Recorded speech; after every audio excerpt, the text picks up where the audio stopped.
Hello बच्चों, let's see the question. And the question says, these questions consist of two statements each, printed as assertion and reason.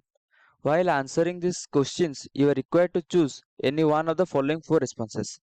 Assertion: in gravity-free space, the liquid in a capillary tube will rise to infinite height.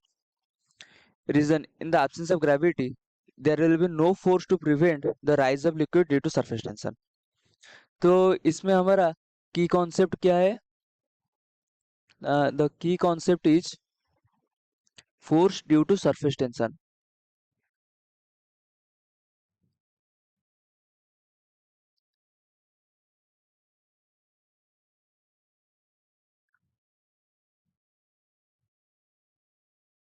Force due to surface tension.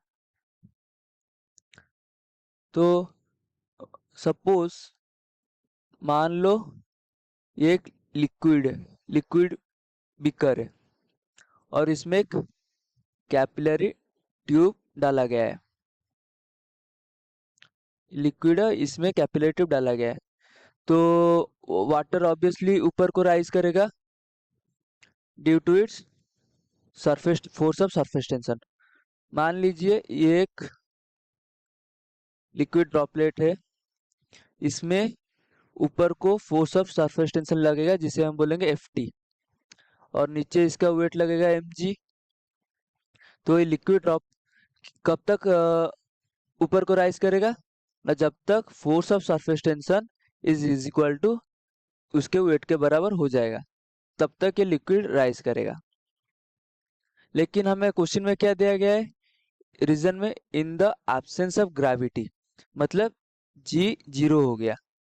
तो force of surface tension को prevent करने के लिए और कोई भी force नहीं बचा है, तो तब तक तो ये वाटर ड्रॉप इन्फाइनाइट तक राइज करेगा, क्योंकि अभी उसे रोकने वाला कोई भी फोर्स नहीं है। तो हमें आसेशन में क्या दिया गया है ना, in gravity free space the liquid in a capillary tube will rise to infinite height, ये ट्रू है।